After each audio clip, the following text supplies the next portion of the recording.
GM, Ford, and Chrysler had great sales numbers in November, announced today. The company's stocks were down all of them about 3%, a little less than that today. So what's going on? Could the pending Detroit bankruptcy be weighing on the company's future prospects? To answer that and other questions facing the auto industry, we invited the best of the best. Lauren Fick, she is the car coach and automotive aspects founder, and Jeff Shuster, LMC Automotive Senior Vice President of forecasting. Good to see you both. Jeff, first to you, why the disconnect between the November numbers and what happened to the stock price today? Well, I think there's no question. I think some of the numbers were expected. We were looking for actually pretty strong results for the Detroit brands in terms of auto sales. But that doesn't necessarily correlate with the stock price. Obviously, there's some other things going on. I think the impact of what's happening with the city of Detroit could be a factor. Really hard to say what's driving investors right now. Well, Lauren, the auto bailout, let's go back to those days. It was sold as a way to save Detroit. Clearly it didn't. Detroit is just about to declare bankruptcy. What does that mean for the auto industry? Well, the auto industry, if you think about it, you go back a few years, those are people that leased cars, and that's why they're buying cars like crazy now, because the leases are out. There were great lease deals, purchase deals, and people want to buy the new technology. And believe me, there's some phenomenal technology from almost every manufacturer and new designs, and it inspires people to make purchases. And of course, the interest rates are low, and there's tons of incentives. Not every manufacturer is offering it, but like such as VW is, and it did impact their sales for this month, not necessarily for the year, but if you look at what GM, Ford, Chrysler, big incentives, new product lines, very aggressive getting those cars off of lease and keeping them as loyal customers. And I want to talk about the developments in the auto industry, because you're right, Lauren, these cars they're coming out with right now are just extraordinarily good. It's one reason why sales are so high is because the cars are so good. But Jeff, one last question about Detroit. Does Detroit, as a sort of a car entity, as a shorthand for the car industry, still exist? Well, Detroit does exist, and I think there's a couple of ways to look at it. I'm in Detroit, well, in the Metro Detroit area, and I think that's a key point, is really Detroit is the surrounding areas as well. And the surrounding areas, when you look at it, are doing well, are benefiting from the return of the auto sales.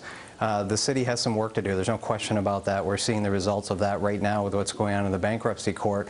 But I think overall, Detroit as an auto industry is back and very competitive. Okay, Lauren, these sales numbers are incredible. GM sales up 14%, Ford up 7%, Chrysler up 16%. Most of the biggest number of vehicles sold, by the way, were pickups, trucks in all three companies. Do you notice any other trends? Yeah, I see a lot of trends. Of course, Buick's got a completely new lineup.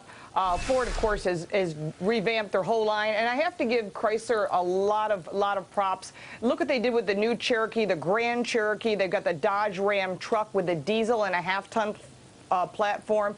These are all new product lines, and they've done very well with them. Also, even though it's not a U.S. brand, looking at Nissan and Toyota, they've done really well this month as well. Again, new products, and they're building them here in the U.S., and people want to buy them when they're built here. And Jeff, of course, it's not just Detroit. There are some car companies outside Detroit, like Tesla, for example. Tesla up big time today. I think it ended up about 16% of a gain back to the $150 level of the stock price. Do you think it stays there, or are there more bumps ahead? Well, clearly, the story hasn't been written for Tesla yet completely. Obviously, there's a lot of issues still going on. I think the whole situation with the fires needs to be resolved and maybe overblown when you look at the overall impact of things. But clearly a brand and a group to watch, and a lot of excitement coming out of there as they start to expand their lineup further. Looking downstream, looking at bringing vehicles that are smaller and more affordable as well. So that'll help extend the reach of Tesla. But overall, there's still a long road ahead before they have a significant impact in the market. Lauren, have you become a Tesla believer yet or not?